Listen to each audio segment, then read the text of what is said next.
sana.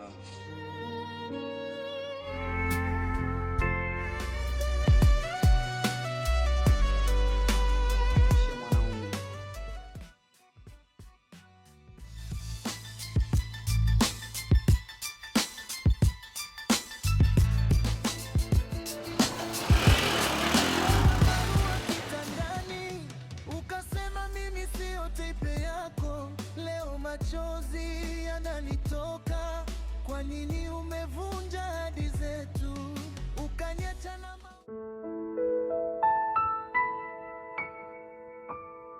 nilikosa pesa, sikukosa mapenzi, lakini mwisho ukaona sifai machoni. Nilikupa kila nilichoweza, nikabaki na ahadi na ndoto, kumbe moyoni mwako kimya kimya ulishapata mwingine wa ndoto.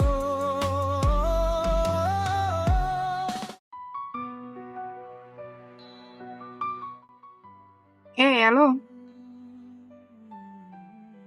Mi mzima.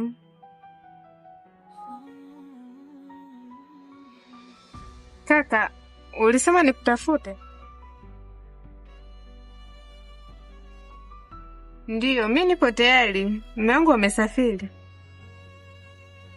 hata sasa hivi tu.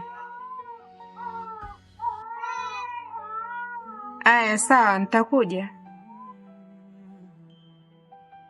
jioni. Aya. Ukasema mimi sio type yako, leo machozi yananitoka, kwa nini umevunja ahadi zetu, ukaniacha na maumivu moyoni, umechukua furaha yangu, kumbe nilikuwa wa kukupitisha tu.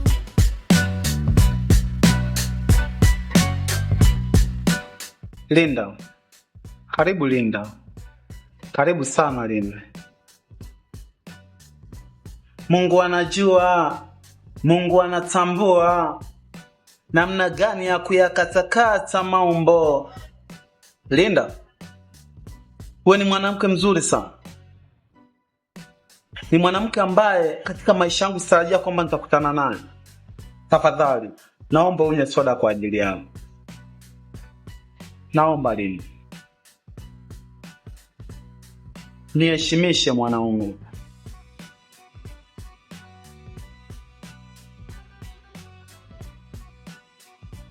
Nashukuru sana. Linda, sikujua ya kwamba ulikuwa unaishi maisha magumu kiasi kile. Lakini Mungu kaniletea wewe katika maisha yangu. Jamani baby, mimi nakupenda. Alafu nikiwa na wewe sipendi urejelee maisha yangu ya nyuma. Siyaongelei maisha yako ya nyuma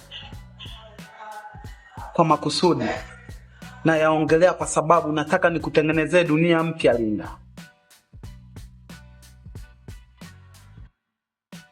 Wewe ni mwanamke wa pekee sana katika maisha yangu.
Lushika, tumeishi tukiwa wapenzi na ninajua ni kweli unanipenda, lakini mimi nimeona kuwa wewe sio type yangu na kujaribu kuishi na wewe ni kujitesa.